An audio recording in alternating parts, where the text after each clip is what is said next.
शांतनु और गंगा की कथा। महाभारत की शुरुआत हस्तिनापुर के राजा शांतनु से होती है। शांतनु का विवाह गंगा से होता है, जो वसुओं के शाप को समाप्त करने के लिए धरती पर आई थी। उनके 8 पुत्र होते हैं, लेकिन गंगा 7 पुत्रों को नदी में बहा देती है। 8वें पुत्र भीष्म को जीवित छोड़ देती है और वह भीष्म प्रतिज्ञा करते हैं, जिसमें वे आजीवन ब्रह्मचर्य का पालन करते हैं। शांतनु का दूसरा विवाह सत्यवती से होता है, लेकिन सत्यवती की शर्त थी कि उनकी संतान ही हस्तिनापुर की गद्दी पर बैठेगी। भीष्म अपने पिता की इच्छा पूरी करने के लिए प्रतिज्ञा लेते हैं कि वे जीवन भर अविवाहित रहेंगे और सिंहासन पर नहीं बैठेंगे। इसके बाद उन्हें भीष्म कहा जाने लगा। सत्यवती के पुत्र विचित्रवीर्य और चित्रांगद की मृत्यु के बाद हस्तिनापुर को उत्तराधिकारी की आवश्यकता थी। सत्यवती के पुत्र वेदव्यास विचित्रवीर्य की पत्नियों के साथ संतान उत्पन्न करते हैं। इस प्रकार धृतराष्ट्र, अंधे, पांडु, निर्बल और विदुर धर्मज्ञा का जन्म होता है। धृतराष्ट्र के 100 पुत्र, जिन्हें कौरव कहा जाता है, और पांडु के 5 पुत्र, जिन्हें पांडव कहा जाता है, हस्तिनापुर में बड़े होते हैं। कौरवों का सबसे बड़ा पुत्र दुर्योधन और पांडवों में सबसे बड़े युधिष्ठिर होते हैं। पांडवों में अर्जुन, भीम और नकुल सहदेव प्रमुख होते हैं। कौरव और पांडव एक साथ गुरु द्रोणाचार्य के अधीन धनुर्विद्या और शस्त्र विद्या सीखते हैं। अर्जुन गुरु का प्रिय शिष्य होता है, जबकि दुर्योधन भीम से ईर्ष्या करता है। गुरु द्रोणाचार्य कुरुक्षेत्र के राजा द्रुपद से बदला लेने के लिए पांडवों की मदद से उन्हें परास्त करते हैं। द्रुपद की पुत्री द्रौपदी का स्वयंवर होता है, जहां अर्जुन मछली की आंख में बाण मारकर जीत हासिल करता है। द्रौपदी 5 पांडवों की पत्नी बनती है। इसके बाद पांडवों को खांडवप्रस्थ दिया जाता है, जिसे वे इंद्रप्रस्थ के रूप में विकसित करते हैं। दुर्योधन शकुनी की मदद से पांडवों को जुए में फंसाता है।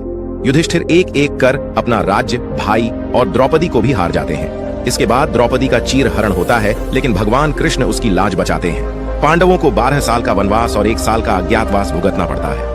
पांडव वनवास के दौरान अनेक ऋषियों से मिलते हैं और दिव्यास्त्र प्राप्त करते हैं। अर्जुन भगवान शिव से पाशुपतास्त्र प्राप्त करते हैं। अज्ञातवास के दौरान पांडव विराट नगरी में गुप्त रूप से रहते हैं। अर्जुन विराट युद्ध में कौरवों को हराते हैं। अज्ञातवास के बाद पांडव अपना राज्य वापस मांगते हैं, लेकिन दुर्योधन देने से इनकार करता है। भगवान कृष्ण शांति प्रस्ताव लेकर हस्तिनापुर जाते हैं, लेकिन दुर्योधन उन्हें अस्वीकार करता है। युद्ध की तैयारियां शुरू हो जाती हैं और दोनों पक्ष कुरुक्षेत्र में आमने सामने आते हैं। कुरुक्षेत्र के युद्ध के मैदान में अर्जुन अपने ही संबंधियों के खिलाफ लड़ने से हिचकिचाते हैं। तब भगवान कृष्ण अर्जुन को गीता का उपदेश देते हैं, जिसमें वे कर्म, धर्म और आत्मज्ञान की महत्वपूर्ण बातें बताते हैं।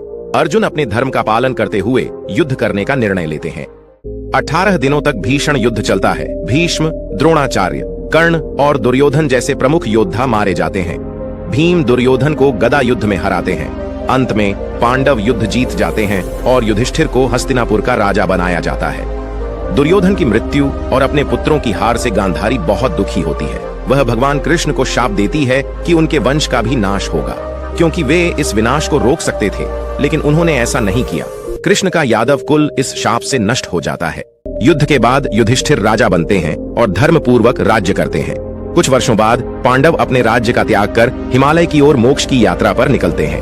एक एक कर सभी पांडव स्वर्गारोहण करते हैं। केवल युधिष्ठिर जीवित अवस्था में स्वर्ग पहुंचते हैं। स्वर्ग में युधिष्ठिर अपने भाइयों और द्रौपदी से मिलते हैं।